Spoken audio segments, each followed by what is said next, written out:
He looked me in the eye while sipping from the mug I gave him last Christmas.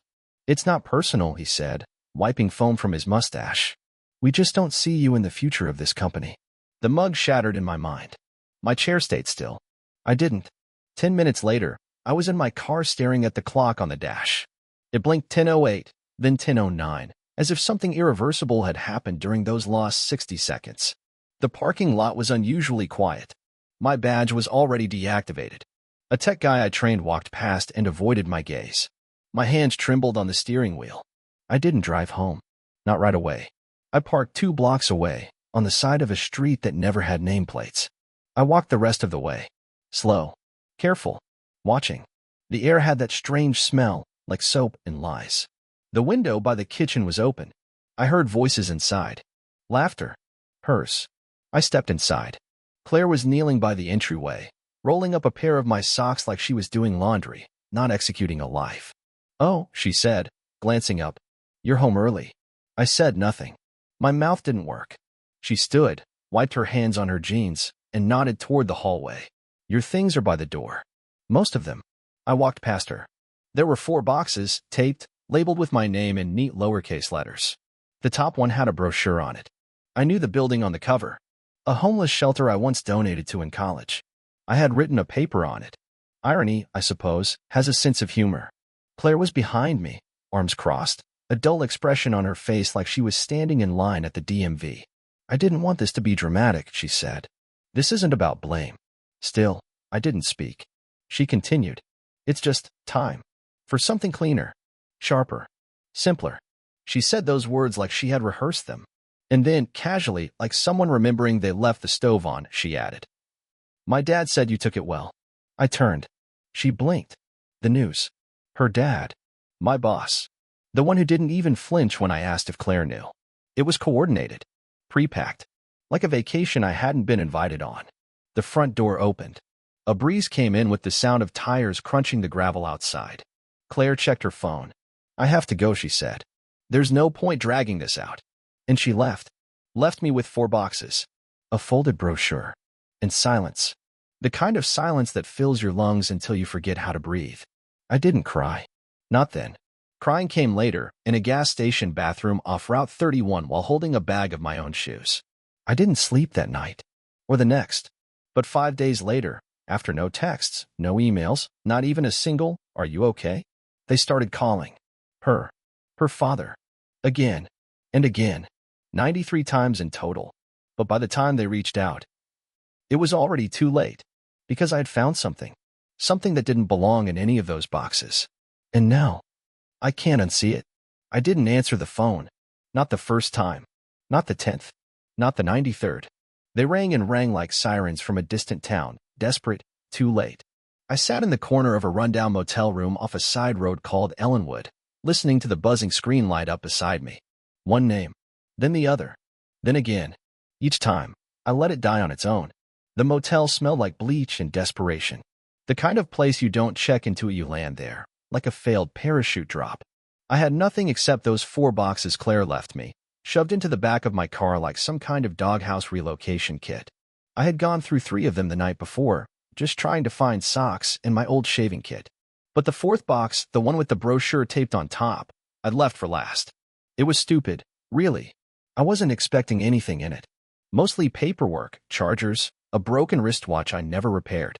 But beneath it all, wedged between an old checkbook and my expired passport, was a padded envelope I didn't recognize. No name. No label. Just sealed shut with clear tape. I opened it like someone slowly peeling a scab. Inside, a bundle of photographs. Real ones, not digital prints. Glossy, crisp, the kind you only get from a kiosk if you want memories to feel like evidence. The first was Claire, wearing a red coat I didn't recognize, standing on a balcony, smiling. But the man behind her wasn't her father. He wasn't anyone I knew. He had his hand on her back, casual, familiar. Too familiar. Next photo, them at dinner. Same red coat. His fingers laced through hers across the table. Then, a hotel room. Curtains drawn. Her hair up in a way I hadn't seen in years. It wasn't the intimacy of it that broke me. It was the timeline. The date on the print read 2 weeks before I got fired. 2 weeks before she packed my things. 2 weeks before, she slid a brochure into a box like it was some sort of subtle favor. That meant she didn't leave me because I got fired. I got fired because she was leaving me. The betrayal wasn't spontaneous, it was scheduled. I stared at those photos until the daylight changed color. Until the buzzing phone finally stopped. Until I realized something else, something even worse than the photos. Claire was meticulous. She didn't make mistakes. If she left those prints in my box, it wasn't an accident. She wanted me to see them. I don't know if it was guilt, or punishment, or some kind of twisted farewell. But she had tucked those memories into the corner of my life like a final nail in a coffin she didn't have the decency to bury. Later that night, I drove back to the house. Not to confront her. Not yet. I needed to see if anything else was real. The porch light was off. Her car wasn't there. I still had my spare key, a tiny silver one I'd hidden in the lining of my wallet, just in case. Inside, the house was colder than I remembered. Silent. The plants were still alive, somehow. My old chair in the living room hadn't moved. But everything else, the framed photos, the books I'd once stacked beside the bed, the little magnets we collected on road trips, all gone. Except for one drawer in the nightstand. She forgot to empty the drawer. Inside it was a crumpled receipt. A hotel booking. 2 nights. Same dates as the photographs. Same town her girls' retreat had been in. Same initials on the reservation, only the last name wasn't mine. And suddenly everything I believed in, everything I defended about her in front of others, felt like a lie I had willingly memorized. I left the drawer open. I left the house as quietly as I came in. And as I got back in my car, the phone lit up again. This time, it was a message. Just 4 words. From her. Please don't do anything. I didn't know what she thought I might do. But I knew one thing for sure. She wasn't calling because she missed me. She was calling because something had gone wrong. And whatever it was, I was finally part of the story again. I didn't sleep that night. The motel ceiling had cracks that looked like branches crawling out from a dead tree. Every few minutes, the refrigerator made a strange hiccuping noise, followed by a groan like it was giving up on its only job. I laid on the bed, staring at those cracks and wondering which moment in my life had been the first lie. The wedding vows? The first time her father shook my hand? The dinner where she smiled across the table like nothing in the world could ever shift? The message, please don't do anything, replayed in my mind. Over and over. She hadn't followed up. No second message. No clarification. She hadn't said sorry. She hadn't said come home. She hadn't said I was wrong. Just that. A warning? A plea? Or maybe a confession? By morning, I couldn't take it anymore. I needed to know what they thought I would do. Not because I planned to do anything, but because when people show fear, real fear, it usually means they've crossed a line so deep, they're sure there's no forgiveness on the other side. I drove back toward town, but I didn't go home. Instead, I went to the company, Don's company. The place I'd spent the last 6 years organizing shipments, fixing spreadsheets, and trying to make him believe I was worth more than just being his daughter's husband. I parked behind the building, near the loading dock, out of view. I wasn't there to cause trouble. I just wanted to see. The back door was open. That wasn't unusual. The delivery guys sometimes forgot to shut it fully. I slipped in, quiet, cautious. The hallway smelled like fresh paint, but it was the silence that threw me off. No voices. No footsteps. Just that hum from the soda machine down the corridor. I walked past the break room. My old nameplate was still on the locker door. Lowell, half scratched off, like someone had tried to forget me but ran out of energy halfway through. I made it to Don's office. The door was cracked. And then I heard it, not a voice, but a sound. Laughter. Not his. Not hers. Someone else. A woman. I stopped breathing. I leaned just enough to peek through the gap. Inside was a woman I didn't recognize. Mid-30s, well-dressed, sipping coffee from a mug that looked familiar. She was sitting on my side of the desk. Don was there too, pacing. She thinks he's gone for good, the woman said. You should have cleaned that drawer. Don grunted. I told her to double-check everything. Relax, the woman added. He's a mess. What's he gonna do? File a complaint. They laughed again. The sound made my skin go cold. I backed away from the door. The way they talked about me, like I was disposable, irrelevant, erased, made something in me flicker. Not rage. Not revenge.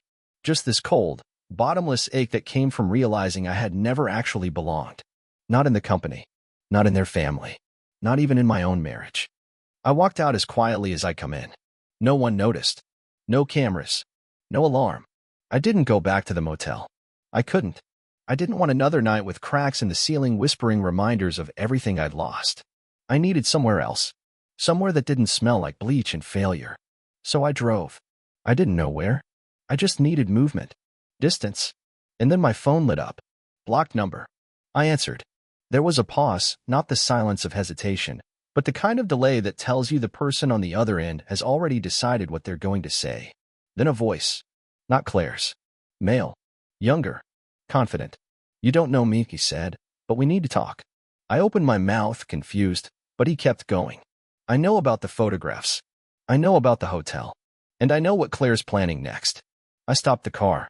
My heart was racing. What do you mean? She didn't tell you everything, the voice said. She left out the part where you were never supposed to come back. Click.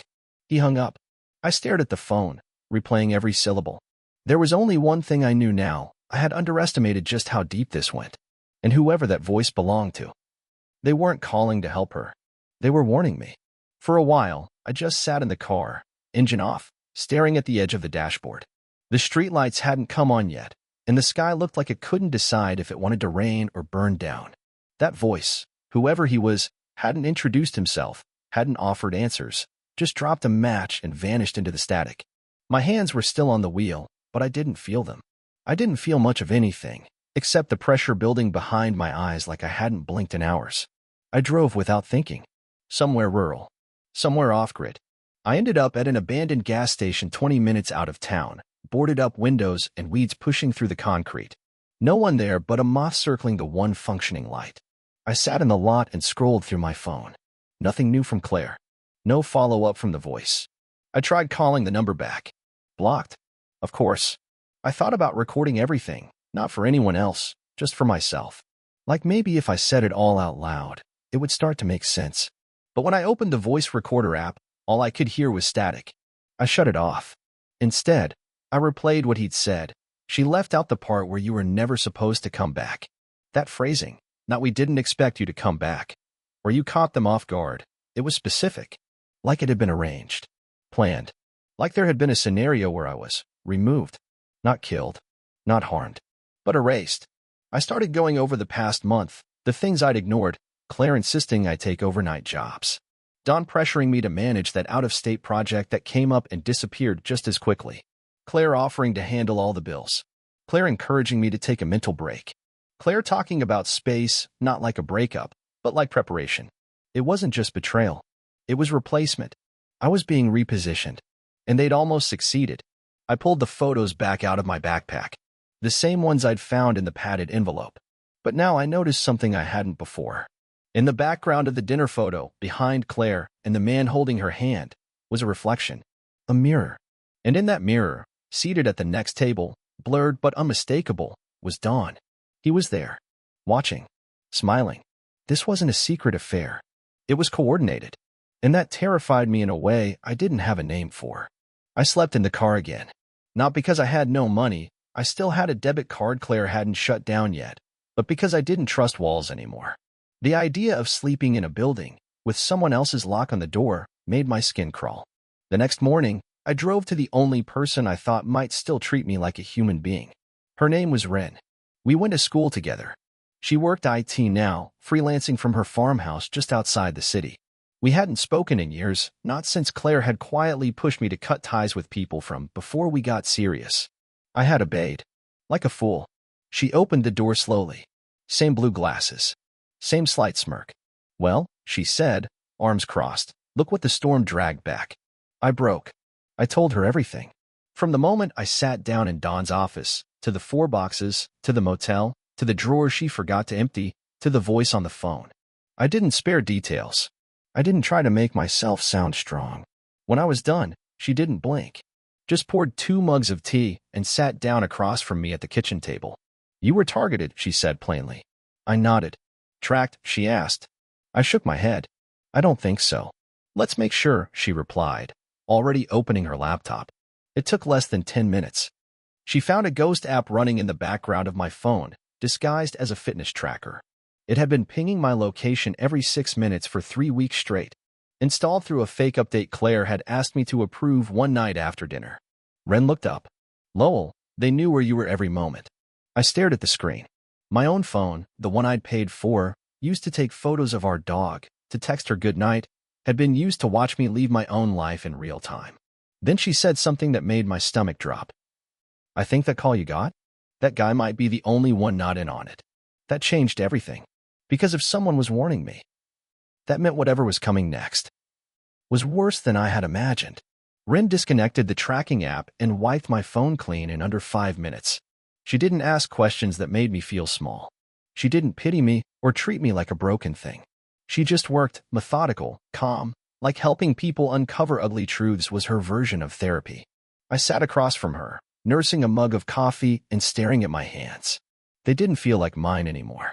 They felt like they belonged to someone I used to be, a man who believed his job mattered, who thought his wife saw him, who trusted that family was something more than a shared last name. "I'm sorry I vanished after college," I said, my voice sounding too small in the big kitchen. Rin didn't look up from the screen. "You didn't vanish, Lowell. You were erased." That landed harder than anything I'd heard yet. Not rejected. Not ignored. Erased. By midday, she had locked down my phone, replaced every app, and even added a dummy account to throw off whoever might still be watching. I didn't ask how she knew to do any of it. I didn't want to know. I just let her. I planned to stay one night. Just enough to clear my head, gather what was left of my sanity, and figure out what to do next. But as the sun went down and the fields around her farmhouse turned to silhouettes, I realized I couldn't leave. Not yet. Because part of me, the part that still believed in consequences and patterns, knew something else was coming. And it did. At 2:11 a.m., my phone buzzed on the nightstand. A new number. Not blocked this time. I stared at it for several seconds before answering. "Hello. You're not being careful enough," the voice said. Same guy. Calm. Slight rasp to his tone, like he'd been yelling earlier and was now pretending he hadn't. "I wiped the phone," I said. "I'm in a secure place." "That's not what I meant." I sat up. "Then what do you mean?" There was a pause. Then he said something that chilled me in a way the photos hadn't. "They don't need to find you again. They already know where you'll go next. They built this whole thing around your routines." I looked around the room. The shadows on the walls suddenly felt like spectators. "What do you want from me?" I asked. He let out a slow breath. "Nothing. I'm trying to help. I used to work for Dawn. Logistics side. They fired me last year quietly. No exit interview. Just one day, my access stopped working. Sound familiar?" "Exactly like me," I said. "Then listen," he continued. "Claire isn't just cheating. She's executing a strategy." That word strategy was not what I expected. Strategy implied resources. Planning. Coordination. "You think she's doing this for money?" I asked. "For inheritance? A house?" "No," he replied. "She's doing it for elevation." I frowned. "What does that mean?" "She's aligning herself with someone higher up. Someone beyond Dawn. You weren't just an obstacle. You were a test." I didn't respond. I couldn't. The words didn't make sense yet, but something about the way he said them. I believed him. Then, finally, he gave me a name. "Coulter Vane," he said. "That's who she's been with. That's who's funding this." "I don't know that name." "You're not supposed to," he said. "But Dawn does. Claire does. And you need to understand this. You were never the end goal. You were just the trial run." He hung up before I could say another word. I sat in the darkness, the phone glowing cold in my hand. I didn't know who Coulter Vane was. I didn't know what kind of game I had been pulled into. But I knew one thing, this wasn't about a broken marriage anymore. It wasn't even about betrayal. It was about power. And for some reason, they had decided that I needed to disappear in order for their plan to succeed. But I was still here. Still breathing. Still asking questions. And for the first time since this all began, I didn't feel lost. I felt watched. And maybe, just maybe, that was finally an advantage. I didn't sleep the rest of that night. I sat by the window with the phone in my hand, watching the moon slide behind the edge of Rin's barn. Every creak in the old wood, every gust of wind that moved the shutters, I flinched. Not because I was scared, not exactly. I just didn't know who else was 2 steps ahead of me. Every day I learned something new about my own life, and none of it ever came from me. It came from strangers, people I hadn't met, voices on the phone who knew what I had for breakfast last Tuesday. My own decisions felt borrowed. By the time morning came, I had made a promise to myself. I wasn't going to wait for the next revelation to hit me like a truck. I was going to start pulling back the curtain on my own terms. Rin brewed coffee and handed me a mug without saying a word. That's what I liked about her. No pity, no pep talks, Just a quiet alliance. She had her laptop open before I even sat down. We're looking up Caltervane, right? She asked, typing as she spoke. Yeah, I said. He's supposedly the one funding Claire's moves. Possibly more. Rin raised an eyebrow but didn't say what she was thinking. The name brought up almost nothing. No social media. No headshots. No business listings. Just a string of short, vague press mentions over the past 5 years, usually tied to real estate investment deals or silent partnerships in tech startups that failed fast and quietly. The kind of guy who doesn't want to be famous but somehow keeps getting wealthier anyway. Ren clicked into one article from a financial newsletter dated 3 years ago. It described Vane as a discreet backer with a reputation for erasing himself from photos. That stuck with me. I pulled out my phone and opened the folder with the hotel pictures of Claire and the man she was with. His face was always just a little off-center, sometimes turned, once partially behind a curtain. Every picture. No direct shot.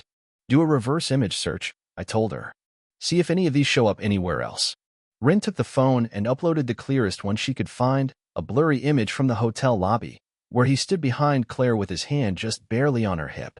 The search came back with 0 matches. That's not normal, she muttered. Even unknown guys and backgrounds of photos usually turn up somewhere. He doesn't exist online, I said. Not in the ways that matter. Then she pulled up something that made both of us pause. It was a scanned photo from an alumni newsletter from a private business school in Colorado. No digital records. Just one uploaded PDF from a scanned printed magazine. A group photo, early 2000s, a small circle of men in suits. No names listed. But one face in the back matched the man with Claire. Except he wasn't Caltervane in the caption. He was listed as Jonathan Payne. Same guy, Ren whispered. Different name. What kind of person changes their identity and removes their digital fingerprints? I asked, though I already knew the answer. Someone who doesn't want to be traced, she said. And definitely doesn't want his affair with a married woman to be found. I sat back in my chair, feeling the heat rise behind my ears. That's when Rin's phone buzzed. An email alert. She opened it, skimmed the contents, and frowned. Did you give anyone else your motel address? She asked. No. Why? She turned the screen to me. Someone had accessed the security footage from the gas station across from the motel where I'd been parked 2 nights earlier. A private login, traced through a proxy server. They're not looking for you, Ren said slowly. They're tracking where you went, who you might have talked to. My blood went cold. They know I didn't just disappear, I said. They know I'm still digging. She nodded, then pulled something else up on the screen, a string of purchases tied to Claire's joint bank account. A storage unit. A second car rental. A reservation under the name Emily Dinsmore. That wasn't her name. Claire had created an alternate identity. What the hell is she doing? I muttered, but Ren shook her head. No, Lowell. She's not the one using that name. I stared at her, confused. Then she clicked open a separate background check. Emily Dinsmore is real, she said. She's just not Claire. The screen loaded slowly, the rural internet crawling.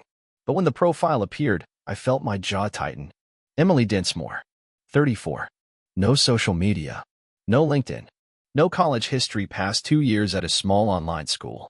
A ghost, but with recent credit activity linked to expensive hotels and one shared billing address, matching Claire's. She's using someone else as a cover, I said.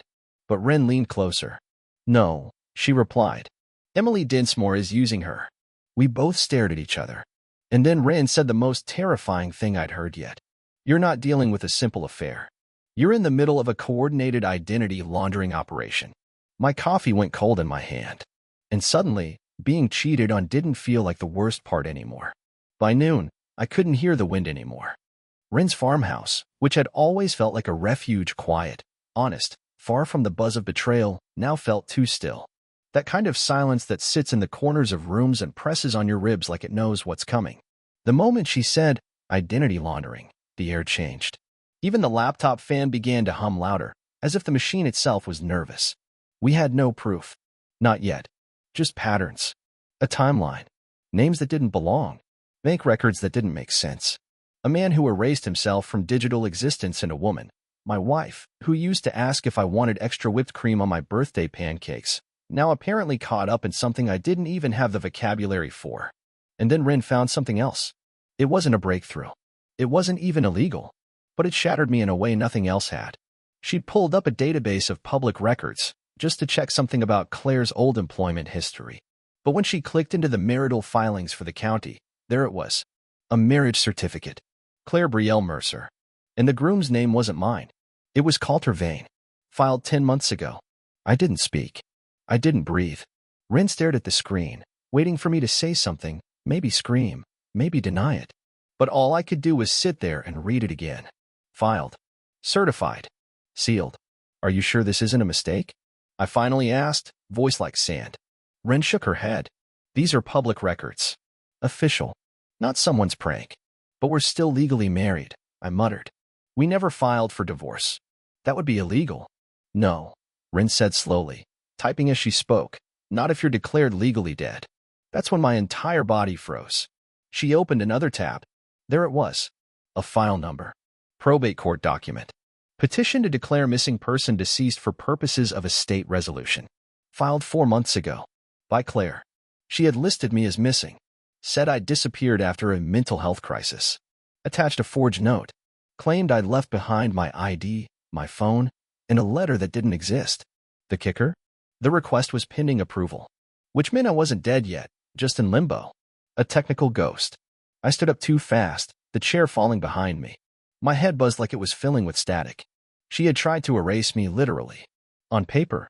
In the court system. And that fake name, Emily Dinsmore, she wasn't a partner in this. She was a placeholder. A decoy. Probably another manipulated identity, used to test what Claire could get away with. I turned to Ren, barely able to hold my voice steady. She was going to declare me dead. Marry another man under a second identity. Sell our house. And walk away clean. Ren just nodded once. They didn't expect me to come back, I said again, this time like I understood it fully. That's why Dawn fired me. That's why she handed me that brochure. It hadn't been cruelty. Not just that. It was cover. If I disappeared quietly, confused, ashamed, no one would question the paperwork. The records. The forwarding addresses. They had crafted a version of me that no longer existed. And if I hadn't opened that box, if she hadn't accidentally left the envelope inside, they might have succeeded. I stepped outside, needing air, the cold biting through my shirt like punishment. I didn't know where to go. I didn't even know who I was supposed to be anymore. A husband? A widower of himself? Then Ren came out behind me. There's more, she said. One more thing. I turned, barely able to keep my legs from giving out. She held up her tablet. A new photo, pulled from an anonymous whistleblower forum she monitored as part of her cybersecurity work. No names, no metadata. Just an image, posted an hour ago. It showed Claire. In an airport. Boarding a plane. Next to her Coulter. But this time, he wasn't blurred. He was smiling. And in his hand was my passport. I stood there staring at that screen for what felt like forever. My passport. In his hand. Her beside him, hair pulled back, smiling like she hadn't tried to declare her husband dead. No disguise, no shame, just two people boarding a plane, probably to start a life built on paperwork and lies. But this time, I didn't fall apart. This time, something inside me clicked into place. I'd spent weeks buried under the question, why me? But now I finally understood. I wasn't targeted because I was weak. I was targeted because I was predictable. Routine. Easy to write off. Easy to disappear. And that was their mistake. They thought I wouldn't fight. They didn't know me anymore. Ren and I spent the next 2 days gathering everything: screenshots, bank records, identity switch evidence, the public marriage filing, the fake court petition. She had contacts in the right places. People who specialized in digital forensics, whistleblower law, identity theft recovery. For the first time since this nightmare started, I wasn't alone. I had someone who saw me, not as a mistake or an inconvenience, but as a human being who deserved the truth. We turned the case into the State Fraud Investigation Office. Quietly, properly, legally. Ren made sure every file was documented, timestamped, sealed. We weren't looking for revenge, just reality. It took weeks, but the wheels finally turned. The petition to declare me deceased was withdrawn. My passport flagged. The court contacted me directly to verify I was alive, coherent, and very much not lost at sea or curled up in some emotional corner. Claire's accounts were frozen pending investigation. Her marriage to Coulter was put on immediate hold after the name mismatch triggered a deeper audit.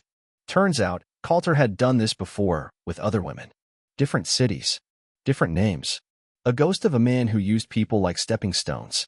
But not this time. Not me. Not anymore. I didn't attend any trials. I didn't testify. I didn't need the drama. I didn't even want her apology if she ever planned one. I heard through Rin's contacts that Claire tried to blame Dawn. Dawn tried to blame Coulter. Coulter disappeared again. It didn't matter, because the person I finally came back to was myself. I moved into a small place by the lake. Nothing flashy, just quiet. Real. I started teaching part-time at a local vocational school, helping young guys navigate careers in logistics and project planning. I still hear from some of them, asking for advice on everything from spreadsheets to heartbreak. And I give it. Honestly, Rin? She stayed in my life. In fact, she became a bright part of it. What started as a safe place became a friendship. And from that friendship, something surprising began to grow, something slow, gentle, without lies, without manipulation. She never tried to fix me. She just let me be seen again. One afternoon, months later, we sat on the porch of her farmhouse, drinking coffee like nothing had ever burned.